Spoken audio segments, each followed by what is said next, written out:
Today's topic is, are the power levels shown on Dragon Ball universe absolutely meaningless? Well, there are many people, especially the ones who don't like Dragon Ball too much, tries to imply that power levels are absolutely meaningless and bullshit. If even a popular death battle channel known as the Screw Attacks thinks the same way, and I tell you what, most people who are not ready to accept how immensely strong the Dragon Ball characters does the same. Okay, before going to the calculations, I'm going to tell you why I think power levels aren't meaningless. You see, if you take power levels in consideration, that's already an argument finished for 99% of the dead battles. Why? I'll come back to that later after I explain why I think power levels are very meaningful. We see many people referring to official statements made by the Dragon Ball franchise that power levels are useless. But what do they really mean by that? You have to think deeply to understand it. Power levels are useless in a sense that if a character tries to measure another character's power level and then decides how strong he is based on that power level, in that case the power level is useless. As we know, the Z fighters has the ability to hide their power levels, and they can increase or decrease their power level according to requirement. Also, all the major villains that came on the latter part had this ability. So when the opposition tries to measure a fighter's power level and take action based on that, in that scenario, power level measuring is useless to that person. For example, when Raditz measured Gohan's power level using his scouter, Gohan's power level was like a normal human, which Raditz thought wasn't a threat at all. But as we see, Gohan under certain circumstances dramatically increased his power and attacked Raditz. At that moment, Gohan's power level was something around 1307 and increasing. Now, are you telling me that the power level of 1307 was false? No, it wasn't. A power level of 1307 is stronger than a power level of 500, and it's fact. Some say, look, there was a battle between A versus B. A's power level was less, but he still defeated B.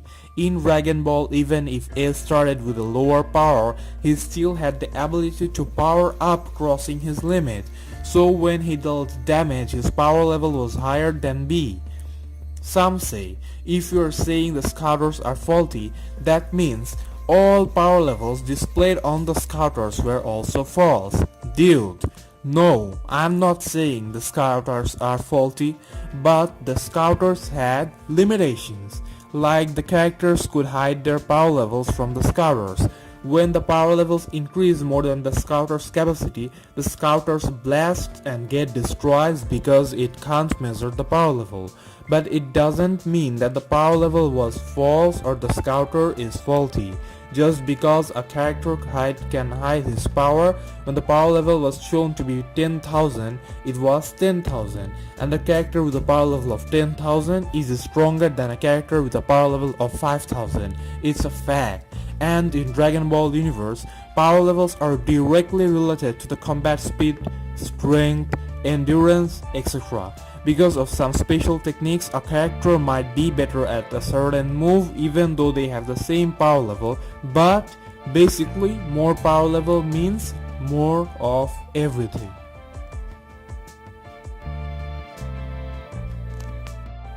Now, when people say that power scaling can't be done, they are also wrong, because power scaling depending on power levels can in fact be done, because every stats of a character increases depend upon the power level.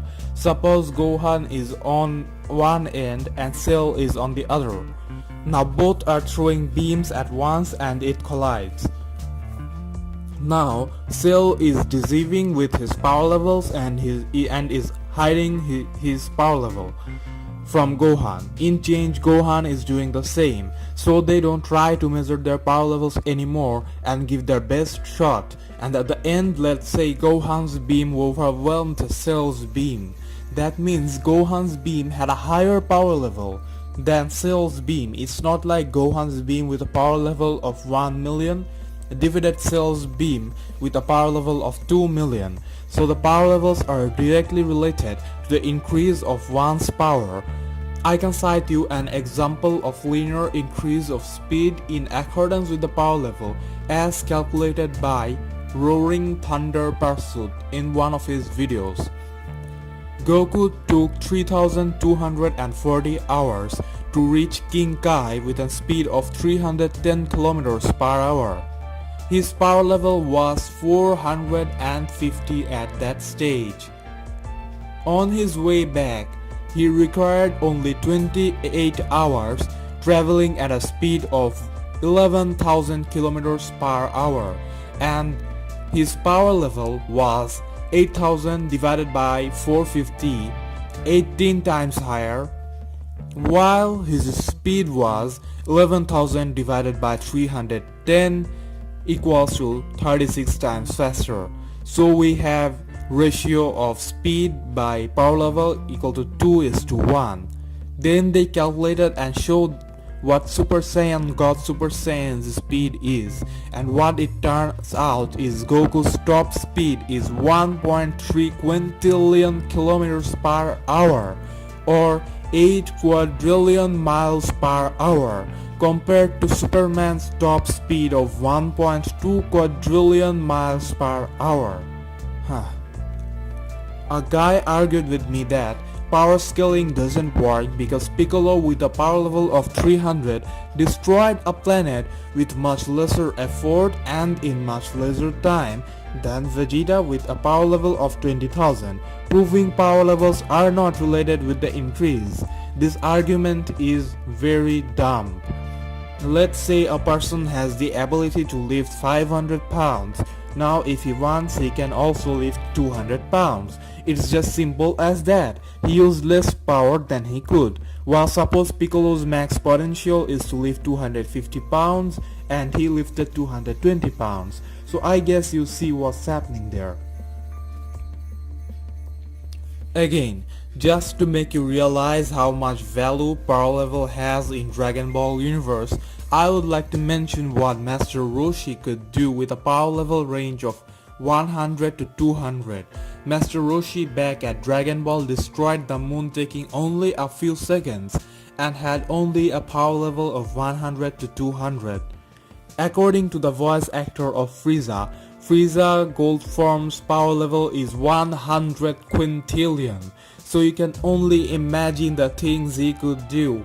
Besides, it's confirmed by Akira Toriyama that Goku can destroy at least 15 billion galaxies as compared to 20 billion galaxies Beerus can destroy. Another feat of Master Roshi and Krillin is remarkable and shows their speed. They completed a whole action sequence, played game and thought for 1/5 of a second in just 1 second. Piccolo, who had a power level of 300, only throws a casual beam at the moon. It takes only a few moments to get destroyed.